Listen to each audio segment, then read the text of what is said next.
the point of this, like he said, I'm not exactly going to teach you how to win businesses by reading minds and stuff like that. But yeah, there's a little bit of psychology involved in what I do. There's a little bit of magic and suggestion, a bit of hypnosis, which basically gives the illusion of reading minds. Now, a lot of you start thinking, okay, that is complete and utter bollocks. It's not. Let me try something with all of you right now, and genuinely do this. I want all of you to think of two relatively simple geometric shapes. Don't think of a square, because squares are very, very common, but think of two relatively simple geometric shapes. And if you have them in your head, just nod so that I can see. Yeah? I'm guessing most of you will have two relatively simple geometric shapes in your head right now. I'm going to name two shapes.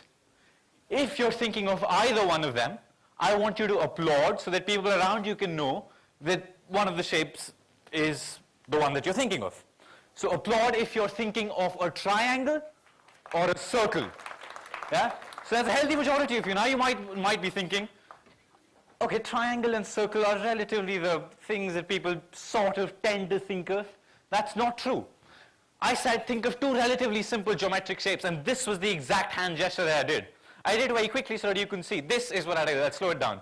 Think of two relatively simple geometric shapes. And I paused there for a second. See, there's a triangle there and a circle there. So basically, using all of this, you can influence people to make them think the way you want them to think. So if you go for a pitch, obviously if you say, think of shapes, they'll probably chuck you out. But if you go for business development pitches and say something along the lines of, yeah, we're here and we want to pitch or whatever. I've never been to a PR pitch, so I'm not very good with that. But again, what I do is very confusing for a lot of people. I'm 21 years old. I have a few friends who are just getting into PR. And they have a lot of problems, I'm sure some of you did as well, explaining to their parents especially what they do for a living.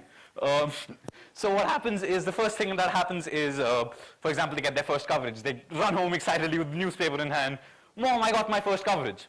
Oh, that's so good, show it to me. And they, which newspaper? They say Hindustan Times. Oh, that's brilliant, front page. Oh, that's even more awesome. They take the Hindustan Times and they look down. Where are you?